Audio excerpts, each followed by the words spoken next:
Buenas tardes. Hoy día 23 de octubre de 2025, continuamos con nuestros jueves científicos. Tenemos el tema recambio plasmático en pediatría.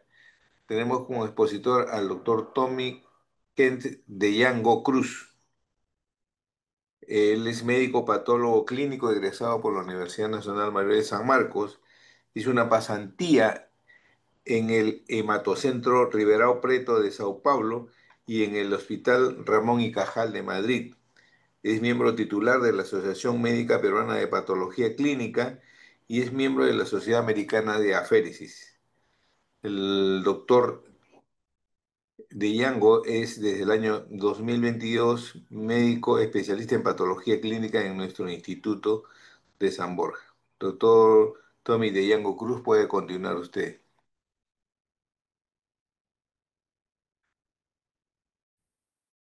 ¿Cómo están? Muy buenas tardes de este jueves pediátricos. Le agradezco bastante a la unidad de docencia que me haya podido invitar en representación del Servicio de Banco de Sangre y Hemoterapia.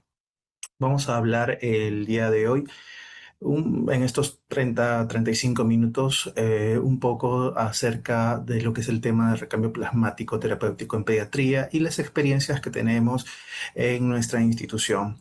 Recuerden que lo que vamos a conversar es algo un poco general, ¿no? Para temas que son específicos. Sí, sería ideal en algún momento si nos vuelven a invitar para poder hablar acerca de enfermedades per se, ¿no? Y cómo este recambio tiene éxito en esas enfermedades. Bueno, empecemos de una vez. Este es el índice de contenido que vamos a ir viendo poco a poco en estos 30 y tantos minutos. Empezamos con las definiciones generales, ¿no? Hay que recordar que el recambio plasmático terapéutico es uno de los 13 procedimientos de aféresis terapéutica que se realizan.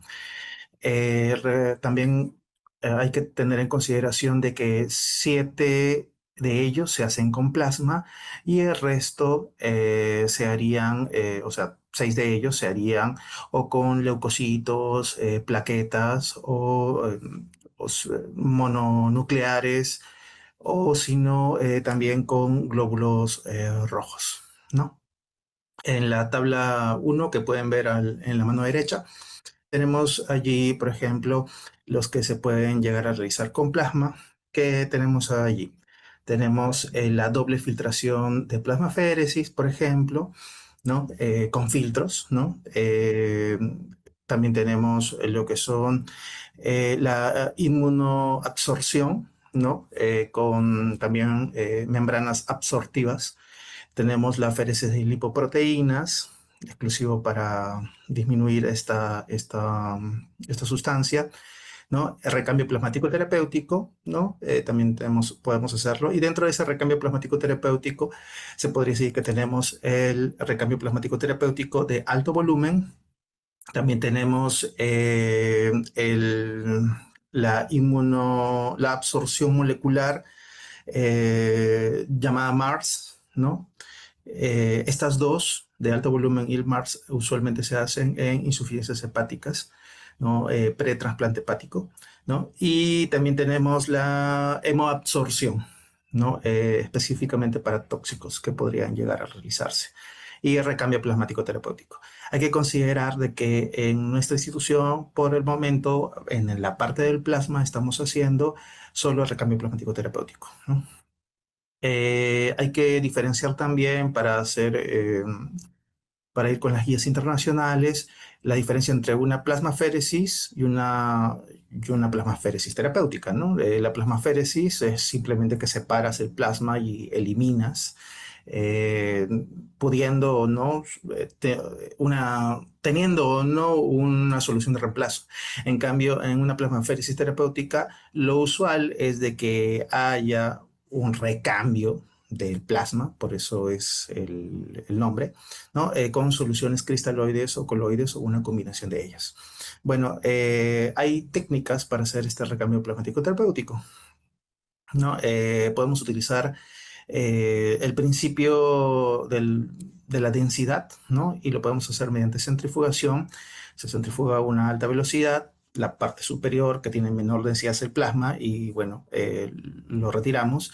O se puede hacer a través de los poros de las membranas, entonces a través de tamaño de las moléculas. Ojo, tamaño, no peso, ¿no? Porque algunas veces eso, en el caso de peso, lo consideran mucho más para el caso de la hemodiálisis, que es que es a través de otro principio, ¿no? Que es de difusión. Eh, entonces, también lo podemos hacer a través de las membranas, ¿no? A través del principio de filtración, con las membranas de filtración. Bueno, yendo un poquito más allá, tenemos también que existen indicaciones de recambio plasmático terapéutico, ¿no? Existen, en general, se hace un enfoque sistemático que dura de 3 a 4 años y en estos años lo que hacen es, hacen una evidencia, revisan aproximadamente los 25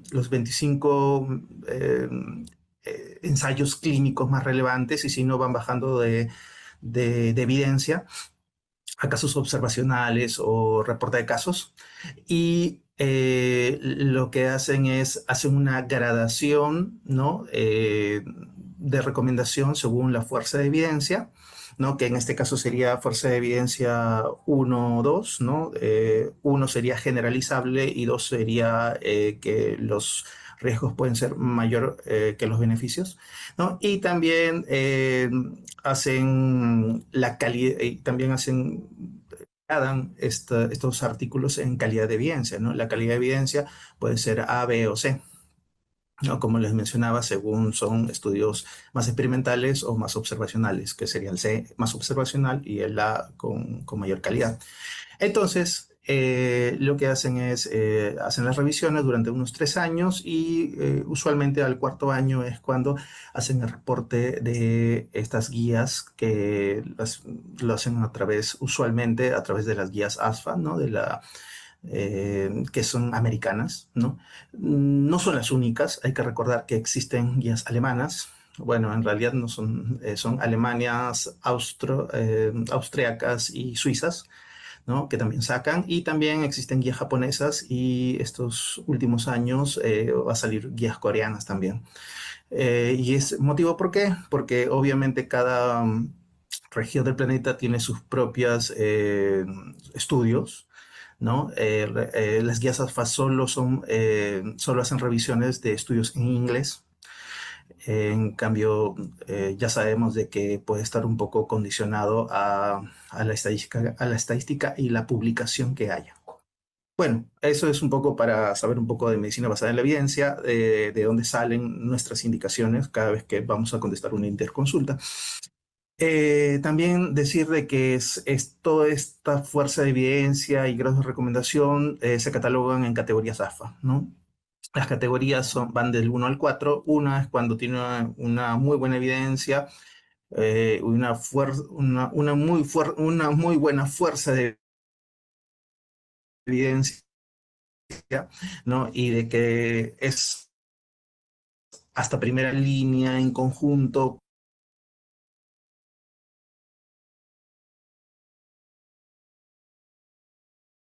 con o procedimiento que puedan llegar a realizar o del procedimiento que se tiene que llegar a realizar el paciente.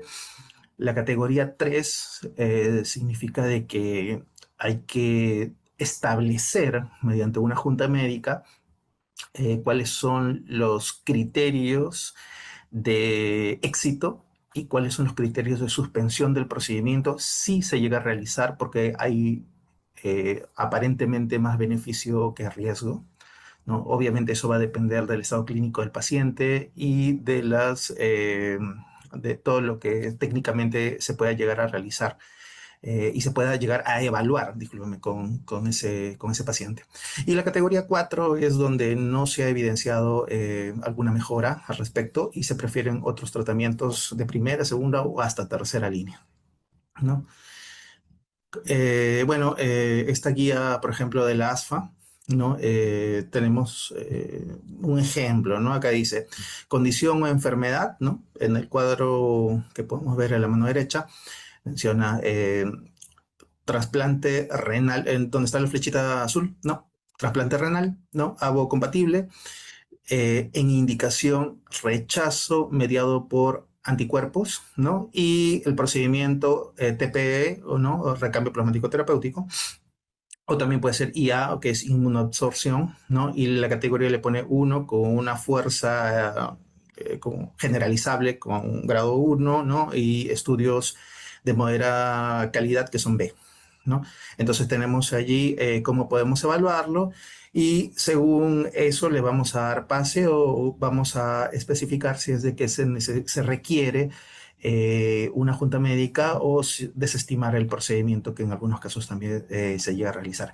Ahora, hay que considerar también de que cada procedimiento eh, es evaluable, ¿no? Dependiendo cómo está el paciente o dependiendo de algunos exámenes de anatomía patológica, imágenes, ¿cómo se llama? De algunas respuestas a tratamientos, o si no, eh, o clínicamente ha mejorado, entonces podría ser revaluable sin ningún inconveniente. Bueno, también hay que considerar acá en nuestro hospital en estos 5 años, ¿no? Hemos tenido 268 sesiones en 24 consultas, ¿no? En este 2025 vamos 60 recambios plasmáticos terapéuticos, 60 procedimientos, ¿no? Y prácticamente la gran mayoría de casi 70% de lo que realizamos tiene que ver con enfermedades nefrológicas, ¿no? Como es la glomerulosclerosis focal y segmentaria, ¿no? Recurrente, específicamente post-trasplante renal, ¿no? Y también el rechazo, trasplante renal, rechazo mediado por anticuerpos, ¿no? Otra cosa que considerar es de que dentro de la fisiopatología, recordemos, nosotros usualmente no llegamos a realizar recambios plasmáticos terapéuticos por rechazo mediado por celular, ¿no? Mediado por células, excepto en lo que son trasplantes cardíacos. Pero el resto sí tiene que ser rechazo mediado por anticuerpos. Puede ser validado por anatomía patológica o si no por sus anticuerpos anti-HLA o DCA, discúlpeme. Bueno, otras enfermedades que tenemos también, la microangiopatía trombótica asociada al trasplante, ¿no? Que en realidad no se ha terminado de diagnosticar, se podría decir de que hemos iniciado, pero al final no se llegó a terminar de diagnosticar en estos casos. Otro caso, el trastorno específico de neuromielitis óptica, ¿no? Encefalitis anticuerpo receptor NDMA, rechazo de trasplante hepático, justo lo que le mencionaba, ¿no? Era un primero rechazo celular y luego se añadió un rechazo celular más rechazo mediado por anticuerpos. Entonces, en este caso sí hemos tenido que actuar, ¿no? Otros casos es síndrome de Guillain-Barré, mielitis transversas, crisis miasténicas, etcétera. Bueno, en estas 268 sesiones, nuestros usuarios son usualmente los de nefrología, no hay ningún inconveniente con ellos, la relación es muy cordial. ¿Por qué? También porque las indicaciones, como ustedes pueden ver en el cuadro derecho, es la categoría uno, prácticamente todas son de categoría uno. Entonces, no hay mucho que discutir, simplemente coordinar el tema de los tiempos y cuándo llegar a realizarse el procedimiento, ¿no? Sí, cuando son categoría 3 todavía se va a demorar en instaurar el procedimiento porque se tiene que tener una junta médica previa, ¿no? Y ver los criterios, como les mencionaba, de éxito o de fracaso. En 5 años también existen otras publicaciones, ¿no? Para poder compararnos cómo estamos, ¿no? O comparar el futuro, vamos a llegar posteriormente. Por ejemplo, en el estudio de Turquía, 4 años, 635 sesiones, ¿no?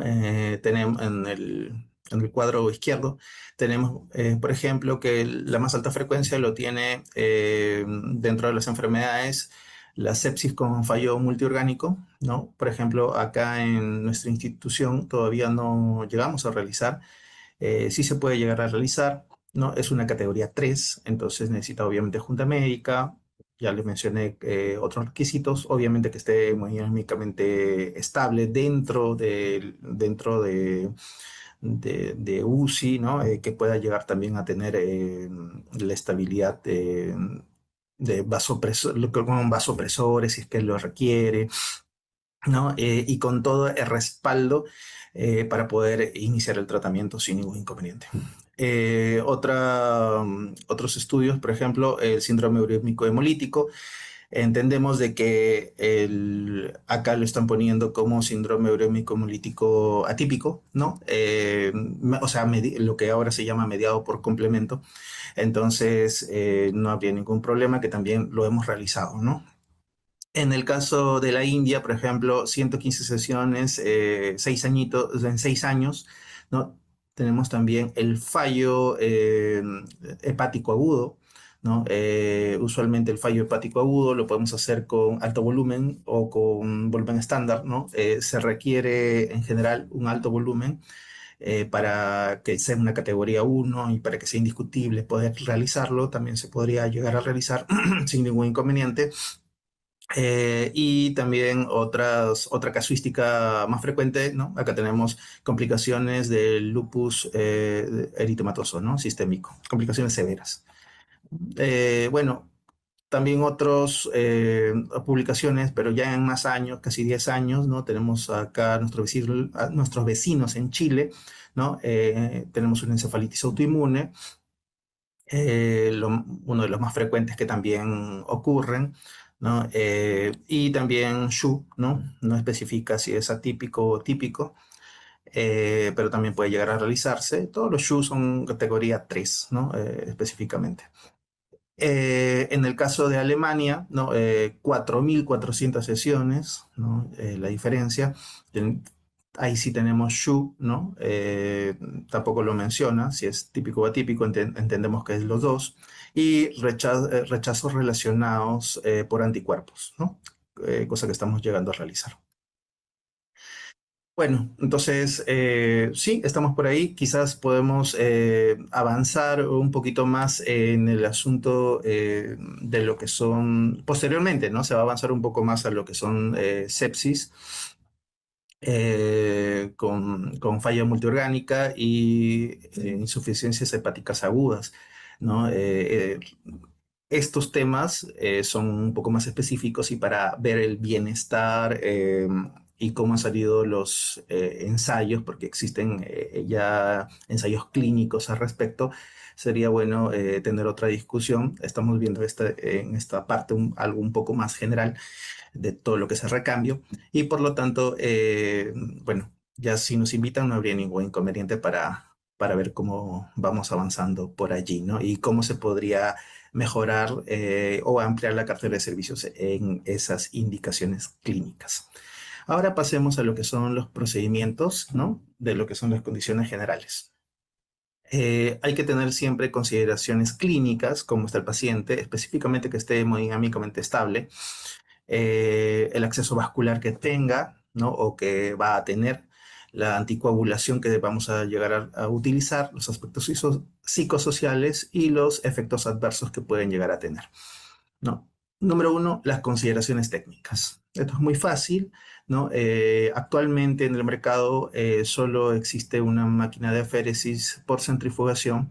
Entonces, en el cuadro, en la figura derecha, podemos vernos centrifugación, el primer cuadrito, recambio plasmático terapéutico, tenemos el Amicus Comtech, el MS Plus o el Spectra Optia. Actualmente estamos trabajando con el Spectra Optia, que es el que tenemos en la fotografía que pueden ver en la parte del medio, ¿no?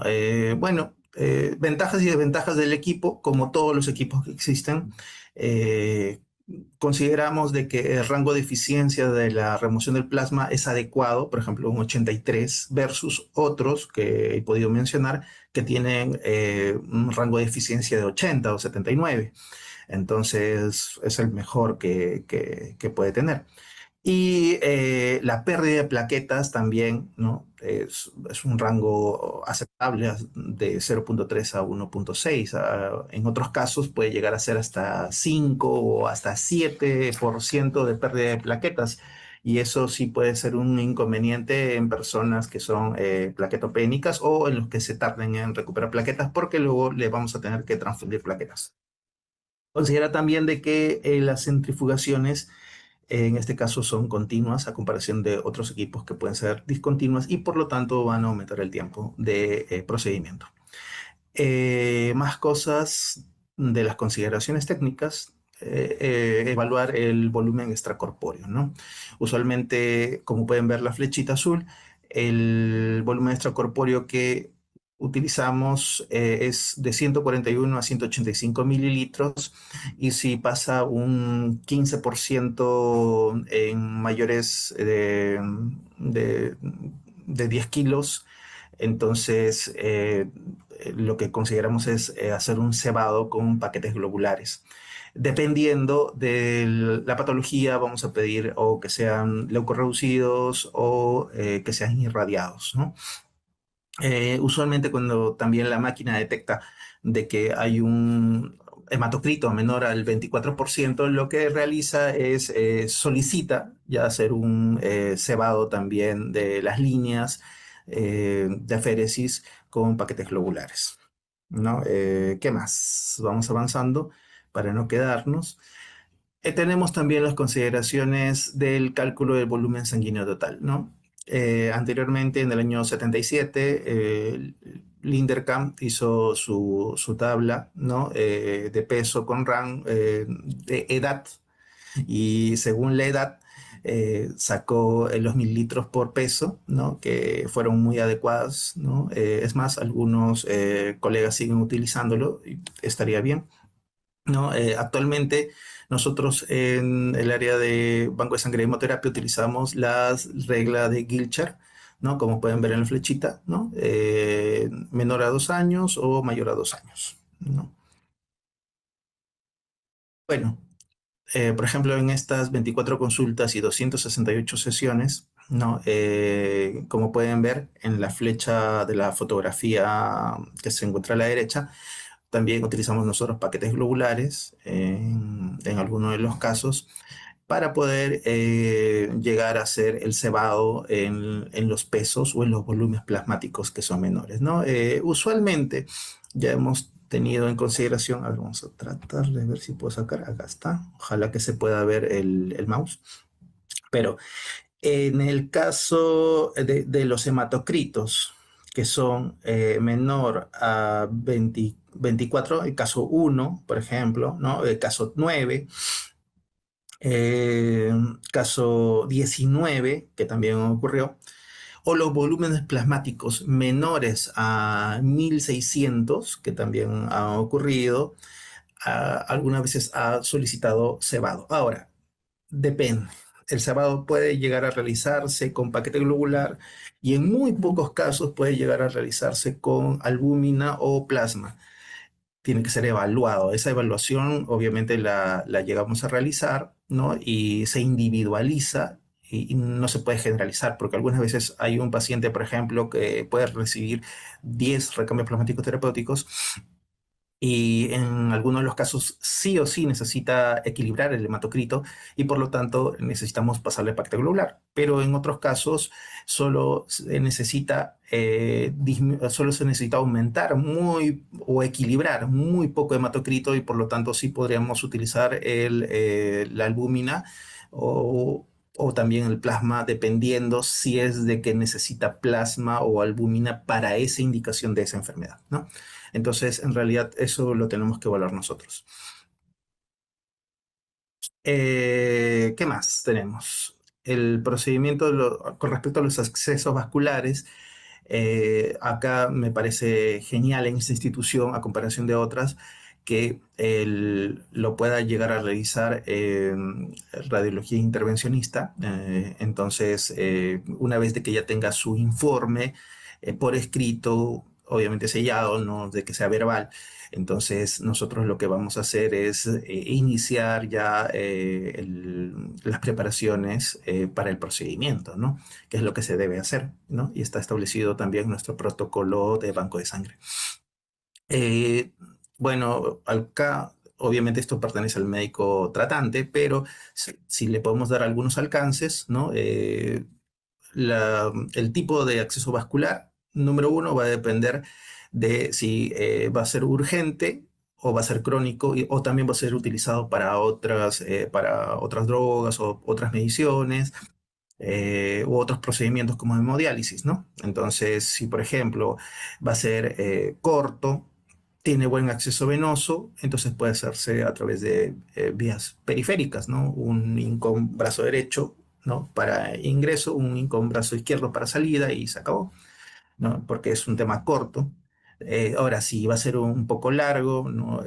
Largo le digo más de 4 procedimientos, entonces sí sería mejor tener un catéter un poco más estable para no estar hincándolo en cada momento, ¿no? Y este tipo de catéter va a ser tunelizado o no tunelizado, dependiendo de lo que requiera también, ¿no? En cualquiera de los dos hemos realizado el procedimiento, no hubo ningún inconveniente. Con respecto al lugar, que también algunas veces preguntan acerca de qué lugar puede ser el mejor, bueno, tenemos para cuellos cortos, ¿no? Es preferible el tema de la yugular interna, ¿no? O para niños sin control de movimiento, pero usualmente en esta institución, para niños sin control de movimiento, en realidad se prefiere ir a sala de operaciones con anestesia general y de esta manera también se puede mejorar el control para hacerlo mucho más rápido, ¿no? Que es lo que se quiere, ¿no? Terminar el procedimiento rápido y estable.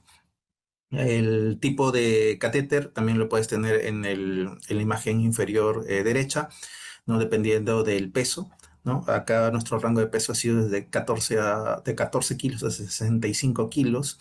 Entonces, usualmente utilizamos de 9 o 9 French, ¿no? Bueno, vamos a seguir avanzando. Creo que estoy en 26 minutos, me falta poquito. Voy a correr un poco, ¿no? Bueno, vamos a avanzar con la anticoagulación. Con la anticoagulación tenemos que tener en cuenta lo siguiente, pues nosotros utilizamos citrato, ¿no? Lo bueno del citrato es de que si es de que tuviera algún inconveniente, le damos el tratamiento con gluconato de calcio y mejora, ¿no? Lo malo es de que lo malo no, sino lo que se debe hacer es identificarlo, ¿no? Si está consciente, podemos ver dolor abdominal, náuseas, vómitos, palidez, hipotensión, y en ese caso podemos hacerle un tratamiento al pacientito sin ningún problema. El citrato usualmente se utiliza para lo que son recambios plasmáticos por centrifugación y para lo que son recambios plasmáticos por membrana se utiliza la heparina, ¿no? Considera también de que después del recambio plasmático va a haber un tiempo donde puede salir alterado los valores de laboratorio fibrinógeno y los tiempos de coagulación, ¿no? Entonces, considerar de que sí se tienen que hacer lo más lejos posible para su control, ¿no? Es por eso que siempre se pide que sea antes de realizar el recambio plasmático o bueno, en la madrugada, ¿no? 4 o 5 de la mañana para llegar a realizar el recambio a las 7 de la mañana sin ningún inconveniente, ¿no? Donde serían los valores un poco más fiables. La cantidad de sesiones. La cantidad de sesiones en realidad va a depender, ¿no? De qué tanto es el recambio fraccional de la proteína, ¿no? En realidad, si es de que existen proteínas de bajo o de alto recambio, ¿no? Vamos a ir al ejemplo, ¿no? Usualmente las enfermedades que son neuromielitis óptica, síndrome de Guillain-Barré, glomerulosclerosis focal y segmentaria, miastenia gravis, están involucradas con un IgG. Entonces, en ese caso, tenemos de que el IgG en el intravascular es un 45%, o sea, no, es bajo en realidad, se considera bajo, ¿no? Y sus valores fraccionales, o sea, el valor en que se va a ir reponiendo poco a poco, como si fuera una fábrica, ¿no? Va fabricando lentamente. Entonces, el porcentaje por día es 6% de lo que era basalmente, es muy bajo. Por eso su tiempo de vida para que pueda llegar a tener el stock completo, si fuera una fábrica, sería 22 días. Entonces, si ya sabemos de que estas proteínas tienen un recambio lento y se va a demorar, entonces lo que hacemos es aumentamos las sesiones, ¿no? Es por eso de que en la féresis, en la guía ASFA, utilizan sin ningún inconveniente 7 días, ¿no? O en algunos casos 7 sesiones, mil disculpas, en 14 días para poder llegar a realizar y terminar el recambio. Vamos a ver el ejemplo contrario, ¿no? Un complemento 3, ¿no? Como pueden verlo ahí. Entonces, en el intravascular tenemos 63%, ¿no? El recambio es rápido, ¿no? 56% vuelve a ser lo que era el basal al día, ¿no? Y su tiempo para que esta fábrica o este stock quede lleno es 2 días, o sea, rápidamente, ¿no? Entonces, en 2 sesiones podría llegar sin ningún problema a terminar el procedimiento.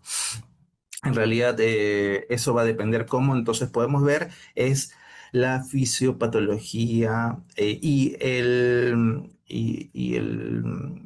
la molécula que se encuentre allí, que haga, ¿no? El daño. Bueno, con respecto a los volúmenes programados, ¿no? En algunos casos, por ejemplo, los volúmenes pueden llegar a ser, eh, actualmente es de 1 a 1,5, ¿no? En realidad trabajamos por allí, ¿no? Nada es exacto en la vida, entonces nos movemos en ese rango. Obviamente pasar de más de 2 volúmenes lo que hace es aumenta el riesgo de reacciones adversas, ¿no? Entonces no tendría mucho sentido. Con respecto al intervalo de sesiones, o sea, hacerlo diario o interdiario, que muchas veces nos preguntan, va a depender obviamente de la evaluación médica y el laboratorio que tenga antes de cada sesión, ¿no?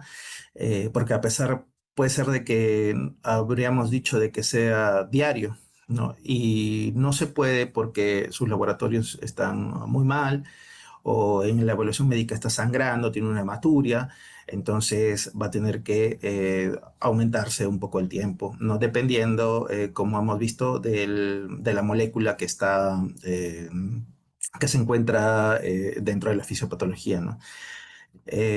Con respecto, hay que también tener en consideración los medicamentos. Muchas veces el paciente está recibiendo dosis de inmunoglobulinas endovenosas o rituximab, ¿no?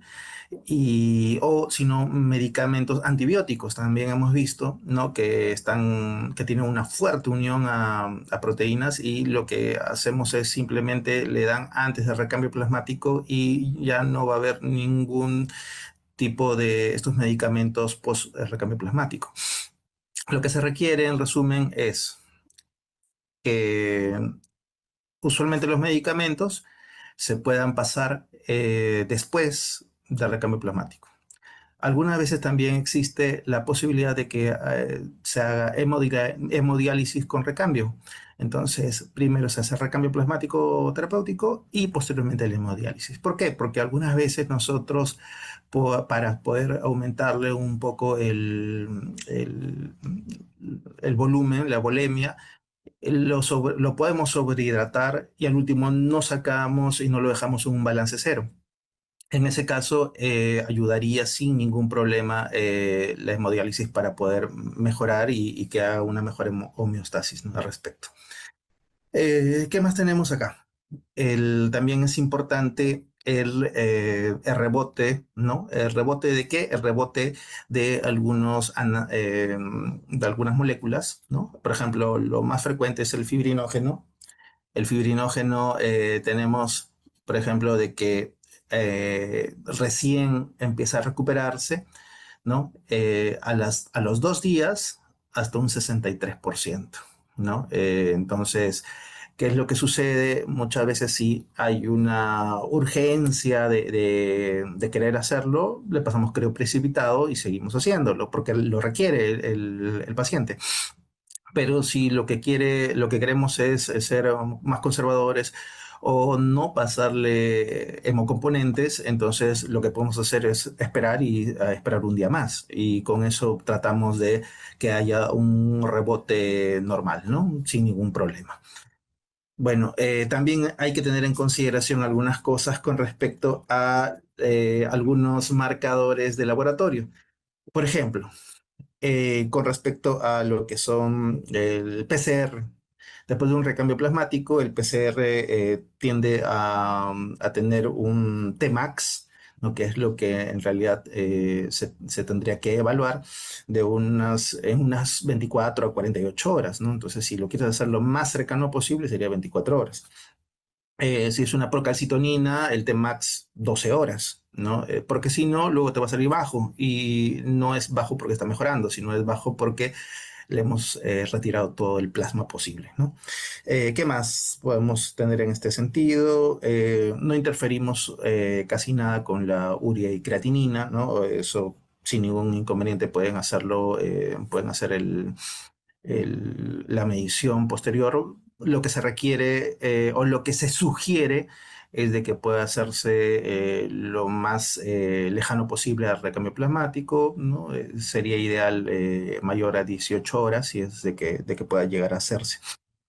Con respecto a las inmunoglobulinas o que quiero medir ANA o un anti-HLA o algo o algún anticuerpo, todos los anticuerpos van a ser barridos y ahí sí se requiere unas 3 semanas para poder para que se pueda volver a su valor normal dentro de ese paciente, ¿no? Y que es un valor real y fiable, que es lo que también se considera.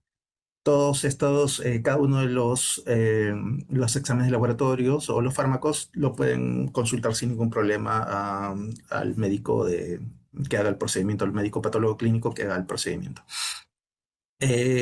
Considerar también de que en los casos de rituximab puede llegar a tener hasta 3 días sin ningún inconveniente donde pueda tener la acción. Entonces, hacerle interdiario o un día en la mañana recambio y en la tarde rituximab no tendría sentido, ¿no? Y algo así similar sucede con la inmunoglobulina endovenosa, que tiene su tiempo de acción hasta 48 horas. Bueno, también hay que tener consideraciones psicosociales, ¿no? Lo podemos dividir en la ansiedad, ¿no? La ansiedad en realidad se va a convertir en una falta de cooperación cuando son niños grandes, ¿no? Entonces hay que tratar de hacer la comunicación con ellos, ¿no? Siempre respetando sus necesidades emocionales, porque entendemos que también se sienten vulnerables por el mal que los aqueja. La participación de tutores y padres es importantísimo, no solo por el consentimiento informado, porque tienen que entender el beneficio y el riesgo, ¿no? Se les explica, en este caso, el motivo, la categoría, ¿no? Y bueno, y a empezar a hacer el procedimiento. Si son niños pequeños, ¿no? Según nuestro procedimiento interno, tiene que ir a sala de operaciones para hacerlo con anestesia general. Y bueno, durante el procedimiento, cuando están atentos, están bien, entonces tratar de desviar la atención va muy bien, ¿no? Y algunos sí pueden requerir sedación, ¿no? Por movimientos espontáneos que pueden llegar a tener. Entonces, se puede llegar a utilizar algunos medicamentos para mejorar, ¿no? El tema. Con respecto, ya para finalizar, me pasé 38 minutos, los efectos adversos. Vemos de que las tasas reportadas van entre 4 y 55, ¿no? Dependiendo del centro, del tipo de procedimiento que hagas, ¿no? Bueno, una revisión, MacLeod, ¿no? Sacó 4,75% en 3.429 procedimientos, ¿no? La gran mayoría, de acá que sacamos, que la gran mayoría de efectos adversos son los relacionados al catéter.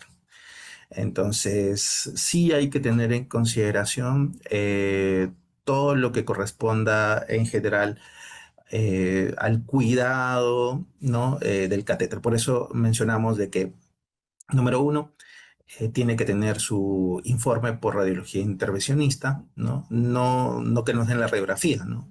Sino que tenga el informe sellado por que está bien colocado.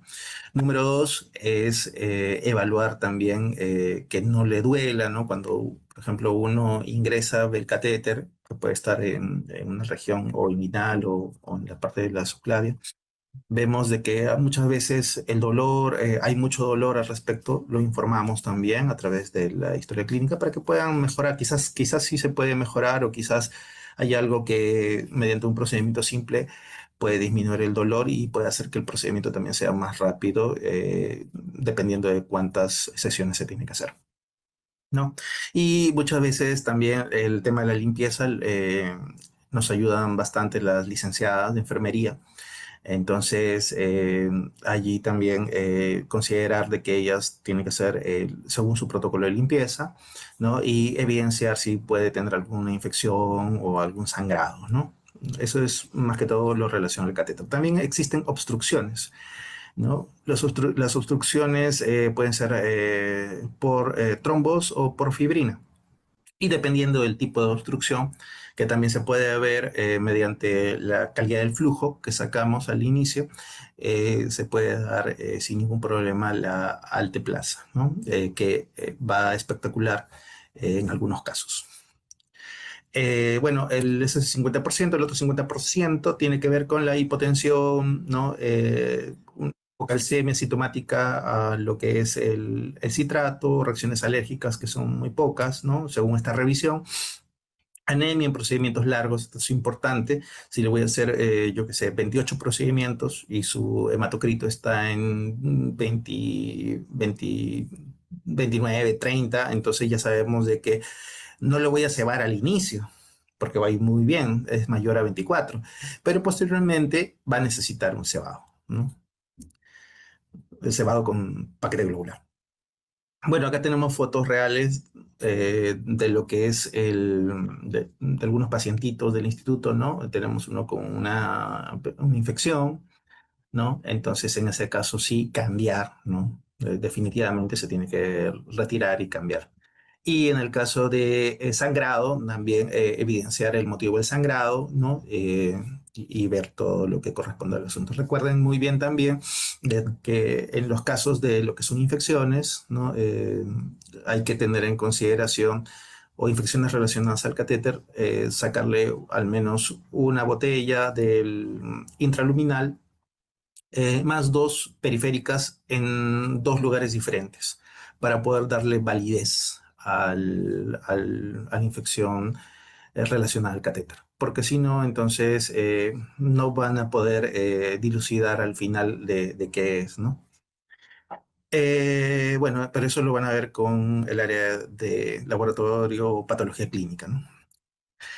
¿Qué más podemos ver para avanzar? Nosotros también tenemos que tener un monitor para establecer constantemente y evaluar las presiones y los signos, las frecuencias cardíacas y respiratorias del pacientito y según eso hacer el manejo adecuado, ¿no? Eh, ¿Qué más? Tenemos también casos de hipocalcemia sintomática, como hemos visto, ¿no? Si pueden tener un poco de escalofríos, náuseas, vómitos, ¿no? Si puede llegar a verse especialmente con plasma, ¿no? Con albúmina mucho menos en realidad, ¿no? Eh, bueno, por eso necesitamos calcio iónico también para llegar a saber si es de que antes del procedimiento, para llegar a saber si necesita un tratamiento previo, ¿no? Los niños que tengan alguna enfermedad hepática o renal o shock usualmente tienden a tener un poco más de hipocalcemia, por lo tanto, sí necesitan un tratamiento ya de mantenimiento. Bueno, en nuestro caso, los efectos adversos han sido un 13%, ¿no? De las 268 sesiones, hemos tenido 35 eventos adversos. Lo más frecuente ha sido la disfunción del catéter, ¿no? Un poco de sangrado, no, discúlpeme, la obstrucción, ¿no? Que ha disminuido el flujo con respecto a los días. El primer día o el segundo día tenía un flujo correcto y posteriormente han tenido un flujo deficiente, ¿no? Tiene que ver obviamente con el cuidado del catéter, la posición del catéter y la cantidad de parina también que se le pueda llegar a cebar, ¿no? Y la limpieza que también se puede llegar a tener, ¿no? Eso es muy importante. El tema de la hipotensión, también hemos tenido hipotensiones e hipertensiones, ¿no? Si lo sumamos sería un 6 en cantidad absoluta. Hipertensión, usualmente hay que tener en consideración de que sí hay que darle tratamiento, pero el tema es de que considerar también de que se puede sumar, ¿no? El efecto adverso del citrato. Entonces ahí va a tener una hipotensión un poco más sostenida, ¿no? Reacción al citrato 4, dolor y sangrado en la región del CBC 3, ¿no? Y otros tenemos 11 de los cuales, por ejemplo, no sería pues un efecto adverso per se para nosotros, pero por ejemplo sería en casos de un paciente que está hemodinámicamente inestable, por ejemplo tiene una fiebre 38, va a tener una frecuencia cardíaca de 130, entonces en ese caso no se va a poder llegar a realizar, ¿no? O un paciente con hematuria tampoco no se va a poder llegar a realizar, ¿no? Entonces, estos son cosas que lo evaluamos antes de que pueda llegar a hacerse el procedimiento, pero no está considerado como un efecto adverso. Otra cosa también ya para concluir esta parte, hay que considerar de que, por ejemplo, cuando un pacientito tiene plaquetas y no es una MAT, no es, entonces el valor mínimo para poder hacerle recambio plasmático es 50.000, ¿no? Y en el caso de una leucocitosis sería 20.000, ¿no? Obviamente valorando que cómo está su PCR previo al procedimiento, su procalcitonina, su lactato, entonces según eso iniciamos o no, ¿no? Hubo un caso, por ejemplo, donde sus leucocitos estaban casi elevados, estaban como 15.000 o algo así.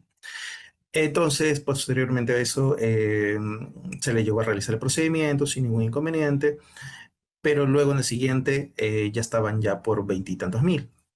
No recuerdo la cifra exacta, pero ya como los cultivos usualmente se demoran, lo hicieron pancultivos y los cultivos se demoran, ya tenía una infección por Pseudomonas aeruginosa. Entonces, hacerle ese tratamiento a un paciente febril con leucocitosis, con un PCR elevado, entonces yo creo de que no es dable porque primero tiene que dar el tratamiento efectivamente si es de que le ocurre una sepsis lo va a matar en esos días. Entonces, una vez que termine el tratamiento, viendo lo que hemos visto acerca de rebote y acerca de cuánto tiempo se demora en salir el IgG del extravascular al intravascular, entonces sí se podría dar un tiempo para que termine el tratamiento agudo de ese tipo de enfermedad y luego continuar sin ningún inconveniente de recambio plasmático o reiniciar el recambio plasmático de cero, ¿no? Bueno, ¿qué más? Nuestro porcentaje entonces de efectos adversos estaba en 13.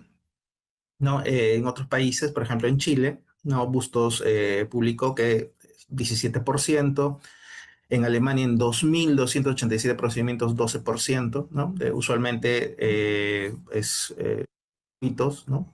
Tema del catéter o difusiones del catéter o hipotensión también en Chile, ¿no? O también en Alemania, como pueden ver. Bueno, también hay otras publicaciones, ¿no? En Turquía tienen un 16,3% de efectos adversos y en la India 14,7%, ¿no? Acá también circuitos, malfunciones del acceso venoso, ¿no? Por fibrina o trombos, como puede ver, o sangrado o infecciones, ¿no? Sangrados e infecciones, mil disculpas, porque cuando dice circuit clotting es más que todo a trombos o a fibrina.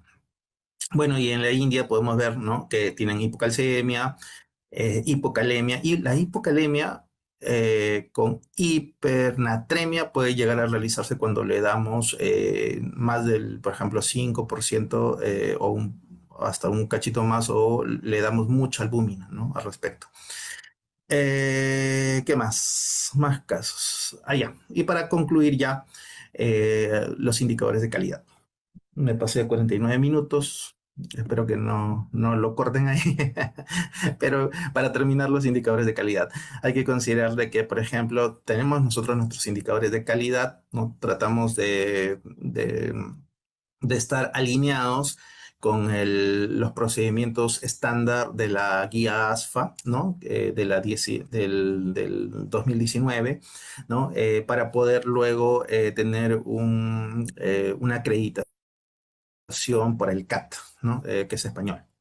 Entonces, tratamos siempre de mejorar la calidad en beneficio del paciente. Ahora, en esta nueva revisión que estamos haciendo de nuestros procedimientos estándar, lo que vamos a incorporar es las indicaciones urgentes de aferesis terapéutica que ha salido, por ejemplo, en mayo del 2025, para poder hacer una respuesta mucho más rápida, ¿no? Eh, en realidad son muy descriptivas esta guía o este manual de procedimientos operativos. Y todo, déjeme decirle que desde la primera que hemos realizado, desde la primera guía que hemos llegado a realizar hasta la que actualmente estamos haciendo la versión 3, estamos guiándonos muy bien con todas estas guías internacionales. Bueno, considerar también de que el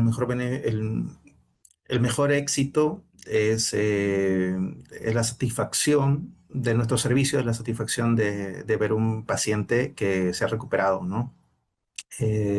Tenemos una buena tasa de recuperación.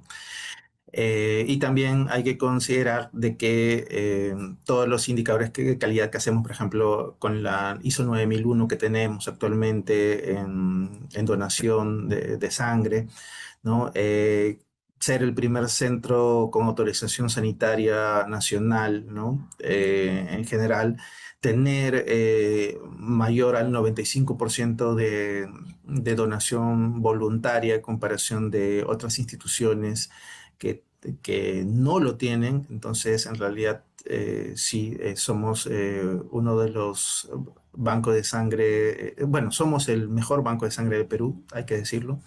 eh, y siéntanse ustedes respaldados porque tratamos siempre de darle soporte al trabajo de los médicos tratantes lo mejor que podemos, ¿no? Y bueno, estamos también para poder resolver cualquier duda que puedan llegar a tener sin ningún problema. Eso sería todo. Bueno, las conclusiones las dejo ahí en general. Si podemos de todas sacar tres para hacerlo rápido, sería, ¿no? Número uno, la preparación del procedimiento implica evaluación médica y técnica, ¿no? Con las recomendaciones pre y post procedimiento que lo ponemos en cada interconsulta. Otro tema es las complicaciones más frecuentes son relacionadas al acceso vascular y esto se requiere un manejo conjunto con el médico tratante y las enfermeras que están con el pacientito. Y mi última conclusión, si puedo ponerla más importante, sería la 7, ¿no? Las investigaciones multicéntricas colaborativas, son necesarias para definir las indicaciones. ¿Y por qué lo digo? Porque después ustedes mismos se van a dar cuenta de que esas categorías 3, ¿no? Luego se pueden convertir en categorías 2 o categoría uno. Y esto tiene mucho que ver con los ensayos clínicos que se vayan realizando y con los procedimientos que se vayan realizando. Obviamente en pediatría esto va más despacio, ¿no? Pero en realidad es algo que se tiene que llegar a hacer para que puedan, sin ningún inconveniente, eh, eh, adicionar procedimientos, ¿no? De recambio plasmático o otros tipos de procedimientos al servicio. Bueno, eso sería todo de mi parte. Estoy listo para las preguntas. Les agradezco bastante su tiempo.